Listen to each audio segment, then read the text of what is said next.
Filosofi tentang nama Bapak. Jo-nya itu selalu kerja. Selalu kerja. Ko-nya nggak pernah neko-neko. Ko-nya nggak pernah neko-neko. W-nya untuk Ibu Pertiwi. Untuk Ibu Pertiwi. Gimana Pak? Keren nggak Pak? Keren banget. Wah, terima kasih. Sebelumnya nyun sewu. Bapak bisa nyetir mobil Pak? Bisa. SIM A punya, SIM B punya, SIM C punya. Wah lengkap. Yang nggak punya Yang SIM nggak apa? punya SIM Salabe. Beberapa kali rantainya putus. Oh, dinamika bersepeda. Iya. Rantai sempat putus. Rantainya putus. Tapi yang jelas rantai cinta saya dengan Bu Jokowi tidak putus. Cie Bapak.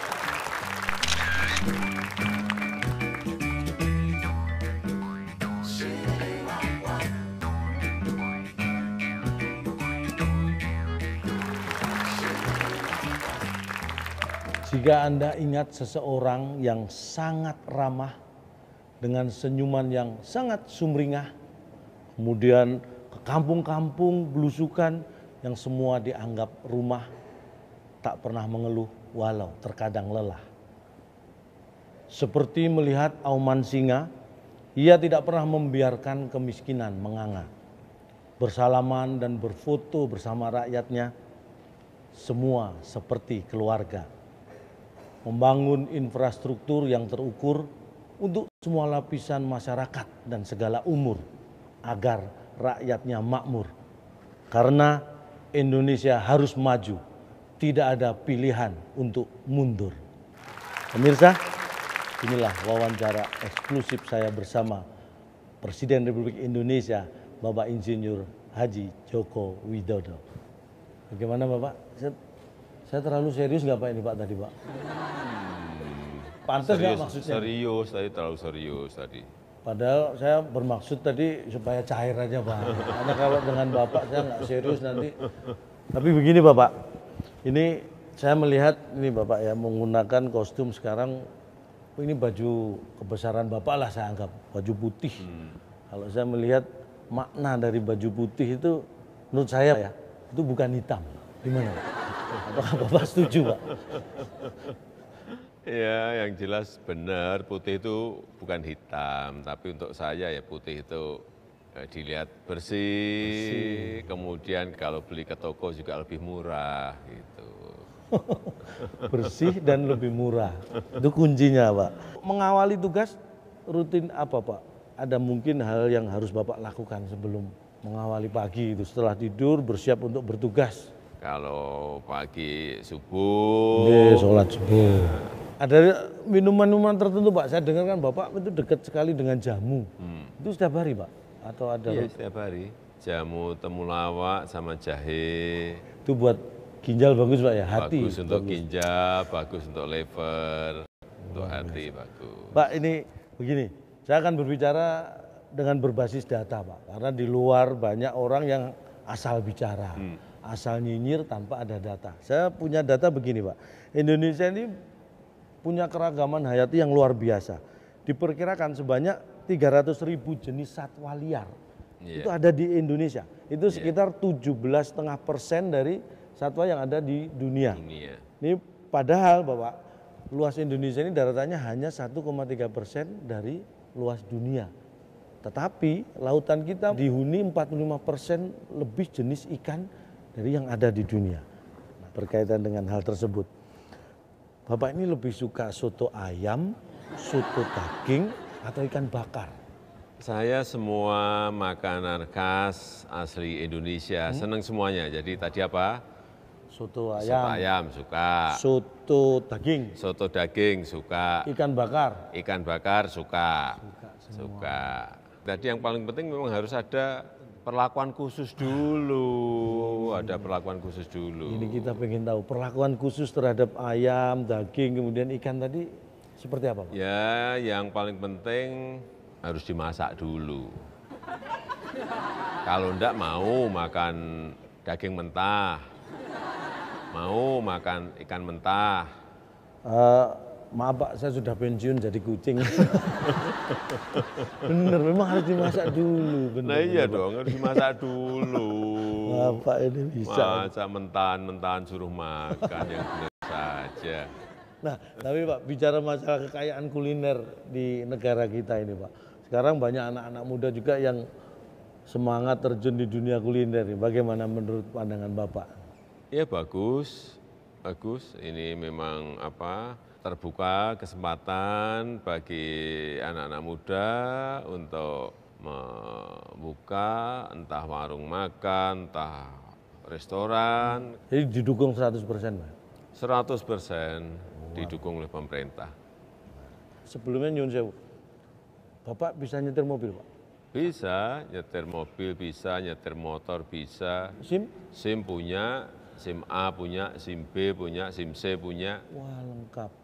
Yang nggak punya SIM Yang nggak apa? punya SIM Salabim. Maksudnya SIM Salabim ini nggak punya ini gimana Pak? Ya tidak mungkin sesuatu itu instan, nggak mungkin.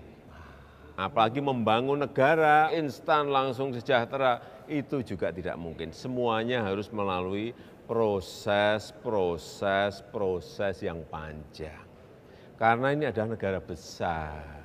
Jadi nggak mungkin SIM Salabim ada? Nggak mungkin, SIM Salabim langsung sejahtera, nggak mungkin. Proses itu yang penting. Apalagi SIM Salabim dari yang ada terus hilang gitu nggak mungkin. Nah, apalagi SIM Salabim kemudian hilang lah. Wah. Itu yang bahaya. Bahaya. Berikutnya Pak, ini dalam pernyataan Bapak kan Indonesia menjadi tuan rumah Asian Games. Itu opening ceremony-nya luar biasa, memukau. Bahkan kita mengakhiri di klasemen keempat. Ini hal yang membanggakan saya sebagai rakyat juga ini Pak. Nah pertanyaan saya terkait dengan Asian Games dan olahraga di Indonesia ini Pak. Pernah nggak Bapak dulu waktu kecil pernah dimarahin gara-gara main bola memecahkan kaca tetangga? Pernah nggak? Nggak pernah. Wah berarti Bapak ahli ini menggiring bola? Nggak pernah mecahin itu Pak? Enggak, karena biasanya kalau main bola saya itu jaga gawang. Kiper. Nangkepin bola. Menyelamatkan bola, Menyelamatkan bukan bola, membuang-buang bola. Bukan membuang bola, apalagi sampai memecahkan kaca tetangga orang, enggak. Ada filosofinya Pak itu, menyelamatkan gawang supaya tidak bobol. Ya sama seperti mengelola negara ini sama, harus bisa mengelola ekonominya, harus bisa mengelola keamanannya, harus bisa mengelola politiknya sehingga tidak kebobolan. Ya, untungnya saya punya pengalaman masa kecil jadi kiper. Iya bener Pak. Mungkin banyak yang cuma jadi penyerang Pak ya. Menyerang terus lupa menjaga gawang. Kalau Bapak menjaga, karena menjaga gawang itu prinsipnya menjaga bangsa juga. Betul. Jangan sampai kebobolan. Saya punya ini Pak, filosofi tentang nama Bapak. Jokowi itu ada mananya Pak, menurut saya Pak. Jo-nya itu selalu kerja. Selalu kerja. Ko-nya nggak pernah neko-neko. Ko-nya nggak pernah neko-neko. Wi-nya untuk Ibu Pertiwi. Untuk Ibu Pertiwi. Gimana Pak? Keren nggak Pak? Keren banget. Wah, terima kasih. Saya 3 hari 3 malam nggak tidur tuh Pak.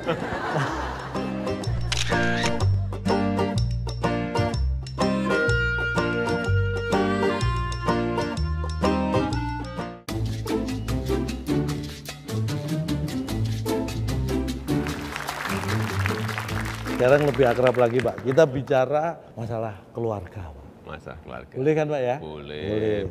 Ini saya dengar Bapak dulu sering boncengan naik sepeda motor sama Ibu. Ini betul Pak ya? Iya benar, benar. Rantainya dulu pernah putus atau enggak Pak? Ini rantai sepedanya Pak? Itu yang pertama. Jadi dulu awal-awal saya dengan Bu Jokowi itu saya ajak pertama kali janjian makan bakso. Naik sepeda. Naik sepeda. Kemudian setelah itu saya ulang lagi, saya ajak lagi sepedaan. Sepeda yang ondel itu maksudnya Pak ya? Sepedaan itu, setelah yang kedua sepedaan itu, saya sudah yakin bahwa Bu Jokowi itu senang dengan saya, udah kena ini gitu. Tapi dalam sepedaan memang beberapa kali rantainya putus. Oh, dinamika bersepeda. Iya. Rantai sempat putus. Rantainya putus, tapi yang jelas rantai cinta saya dengan Bu Jokowi tidak putus.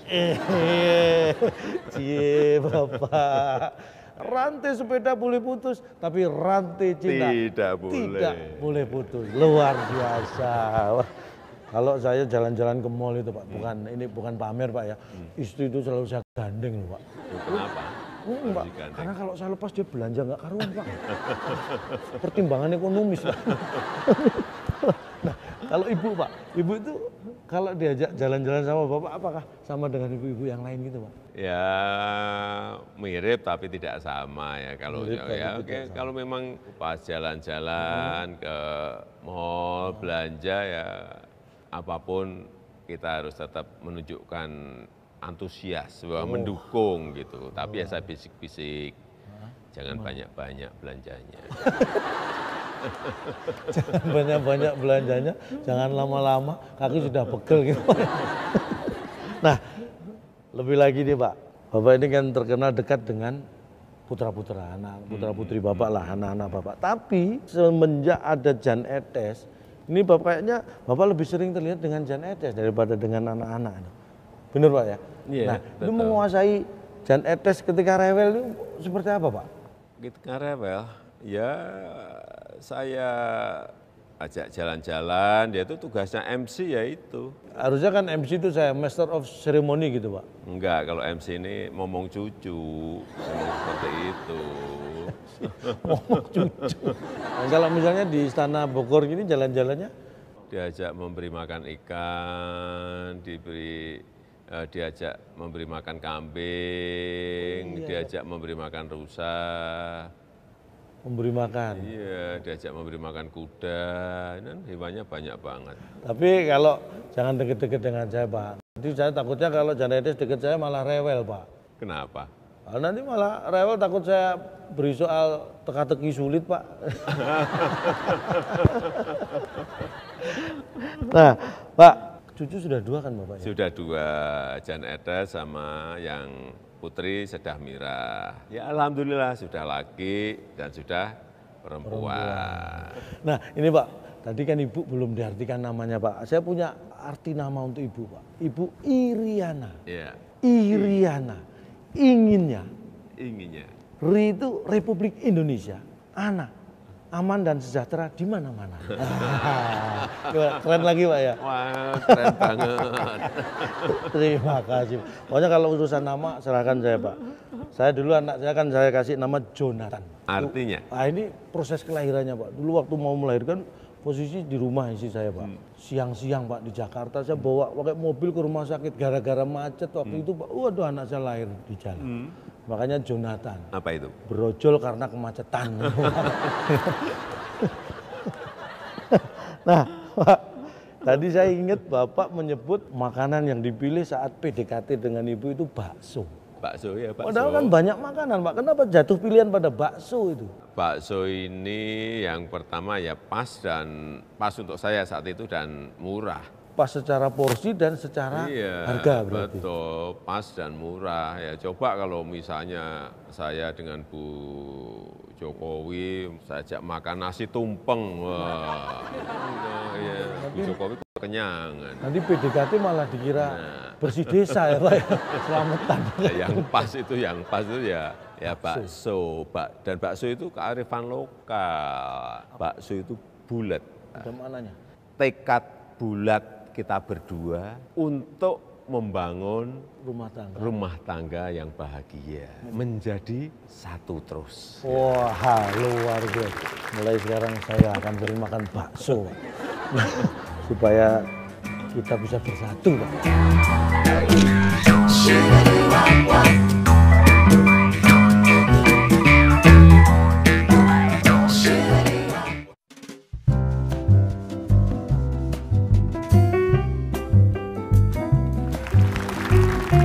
Dan berikutnya nih Bapak, saya melangkah ke topik pemerintahan.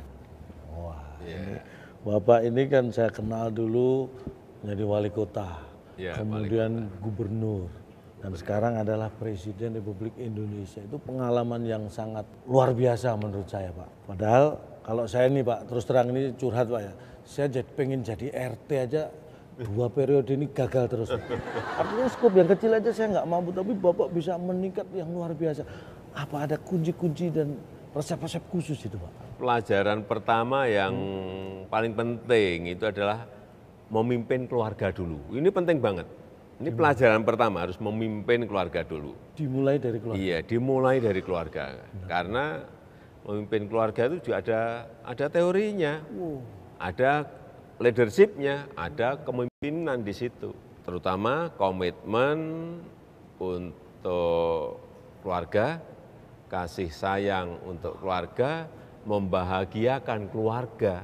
Ya sama kalau kita pas jadi wali kota, jadi gubernur, jadi presiden, ya bagaimana komitmen kita untuk memberikan kasih sayang, membahagiakan rakyat kita, membahagiakan masyarakat kita. Dan ketika melihat rakyat bahagia, apa yang Bapak rasakan? Ya sama, ya tentu saja sangat bahagia kita, sangat senang kita.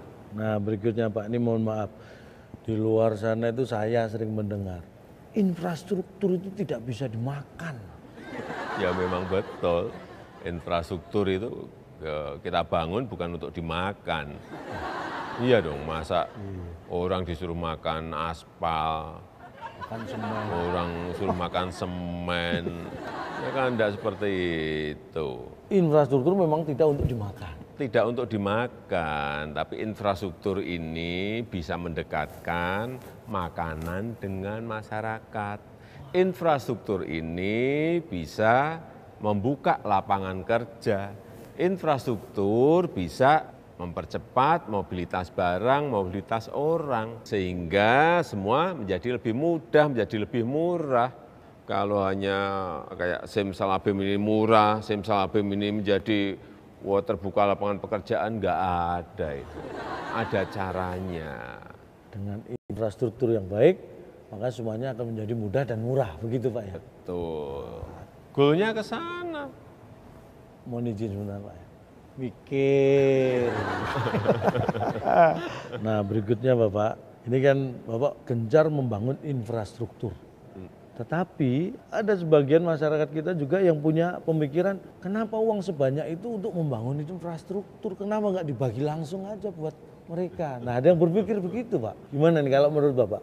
Ini sama ya, kayak kita berumah tangga ya. Iya. Habis nikah berumah tangga dan kita ingin memiliki rumah. Rumah. Ya. Ini ada alternatif. Kalau pengen rumah sekarang, berarti kita harus beli tetapi dengan cara mencicil atau kredit. Betul. Tapi kalau kita pengen rumah 20 tahun yang akan datang, ya kita nabung dari sekarang. Baru beli rumah 20 tahun lagi. Pilihan-pilihannya seperti itu. Kemudian kalau yang namanya infrastruktur, saya berikan contoh misalnya Gelora Bung Karno yang sangat megah, yang membutuhkan biaya gede sekali, yang dibangun tahun 60-an. Itu adalah keputusan politik, tetapi saat itu mungkin sangat mahal sekali, tetapi tetap dibangun. Kita lihat, sampai sekarang kita masih menikmati. Artinya apa? Meskipun mahal, tapi manfaatnya sampai ke anak, sampai ke cucu, sampai ke cicit nantinya. Pikir jangka panjang. Iya, jadi jangan berpikir itu instan, hanya sekarang, mintanya instan sekarang. Berpikir sekarang, berpikir juga jangka menengah, tapi berpikir juga jangka panjang. Itulah yang namanya visioner. Bapak punya yang namanya Kartu Indonesia Sehat, KIS. Nah saya juga punya Pak. Kalau Calontung punya KIS, sama-sama KIS tapi S-nya 2 Pak, saya KISS, Kartu Indonesia Senyum-Senyum. Kartu Indonesia Senyum-Senyum ya. Ya. Ada menurut saya hubungannya, ada hubungannya. Apa Pak kira-kira? Ya, sama-sama menjadikan kita sehat. Kalau KIS ya, ini KIS ini kalau ada masyarakat yang sakit bisa ke puskesmas, bisa ke rumah sakit, sehingga menjadi sembuh dan sehat kembali. Lagi. Kalau KIS-nya saya? Sama, itu kan juga orang tertawa, orang tersenyum, itu kan juga menyehatkan, sama-sama menyehatkan. Iya, berarti kita punya program yang sama. Mirip-mirip. Mirip-mirip. Karena tertawa itu sehat. Tertawa itu sehat, betul. Kalau sudah sehat, itu kita bisa berbahagia. Betul. kemarin melihat di Instagram Bapak itu bertemu bersama ibu-ibu Mekar. Itu kayaknya seru, akrab banget, bahagia banget itu Pak. Itu ibu-ibu Mekarnya apa hubungannya, ada hubungannya dengan ibu-ibu yang hobinya nyiram bunga gitu atau apa gitu? Enggak. Enggak ada ya? Program Mekar ini sudah dimulai 2015. Mekar itu adalah membina ekonomi keluarga sejahtera. Dan sampai sekarang anggotanya, nasabahnya sudah 4.100.000. Sudah banyak sekali di provinsi-provinsi yang ada. Kita memberikan pinjaman, karena ini untuk ekonomi super mikro dan mikro, memberi pinjaman ada yang 2 juta, ada yang 3 juta, ada yang 4 juta. Yang saya senang setiap bertemu dengan ibu-ibu Mekar ini adalah ada yang cerita, Pak, saya dulu jualan keliling, sekarang punya warung di pasar, kita seneng. Ya. Ada juga, Pak, saya dulu jualan di warung, jualan pempek, setelah mendapatkan Mekar, program Mekar, kita sekarang sudah punya 2 warung, bukan jualan pempek saja, tapi jualan gorengan dan nasi uduk. Nah, ini memang ekonomi super mikro, ekonomi mikro. Inilah saya kira program-program untuk ekonomi rakyat yang real dan betul-betul kita kerjakan. Selama 4 tahun kita memang tidak mengangkat program Mekar ini, karena memang kita evaluasi, kita koreksi ya, baru 2019 ini mulai kita angkat bahwa program Mekar ini sangat bermanfaat untuk rakyat kita. Wah, luar biasa karena prinsip Mekar namanya, jadi usahanya juga berkembang. Iya, dan itu dibangun per kelompok, gandeng renteng. Jadi nyicilnya setiap minggu, kemudian ada pertemuan, kemudian mengevaluasi apa yang harus diperbaiki dan dikerjakan, sehingga ini menjadi sebuah kelompok-kelompok ekonomi kecil yang sangat bagus, saling berinteraksi, saling tukar pengalaman, tetapi yang paling penting mereka disiplin dalam mengangsur. Penting, karena mereka memang motonya adalah jujur, disiplin, kerja keras. Ini adalah perempuan-perempuan pekerja keras, perempuan-perempuan yang pantang menyerah. Dan saya melihat di lapangan begitu sangat membanggakan sekali. Ibu-ibu Mekar, apa mungkin nanti dikembangkan, ada nggak program rencana nih, bapak-bapak Mekar gitu Pak? Kalau ada saya tertarik ini Pak, kan saya nggak bisa ikut ibu-ibu Pak, maksudnya saya jadi ibu-ibu Mekar. Memang untuk ibu-ibu ini yang pengalaman kita 4 tahun, ibu-ibu ini memang lebih disiplin dalam mengangsur.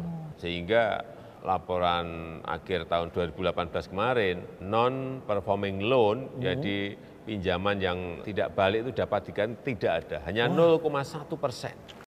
Padahal yang normal itu 2,5 atau 3%, ini hanya 0,1%. Artinya mereka betul-betul disiplin mengangsur, Tertib Pak ya. tertib mengangsur, ini yang kita senang. Saya ingin tahu, kalau cita-cita Bapak itu apa? Bangsa ini, bangsa kita ya, juga memiliki mimpi besar, memiliki cita-cita besar. Sesuai dengan konstitusi kita, yaitu mewujudkan masyarakat adil dan makmur. Ya itulah yang juga saya impi-impikan, membangun negara ini, membangun infrastruktur yang merata di seluruh tanah air, dari Sabang sampai Merauke, dari Miangas sampai Pulau Rote. Terima kasih sudah memberi kesempatan waktu buat saya untuk mengobrol dengan Bapak. Yang luar biasa, dan mudah-mudahan ini memberikan semangat baru bagi kita. Dan yang jelas saya sebagai pribadi masyarakat Indonesia dan masyarakat Indonesia lain, kita punya cita-cita yang sama, menjadikan bangsa ini menjadi lebih besar. Untuk itu kita bantu Presiden kita mencapai cita-citanya. Terima kasih. Wassalamualaikum warahmatullahi wabarakatuh. Oke.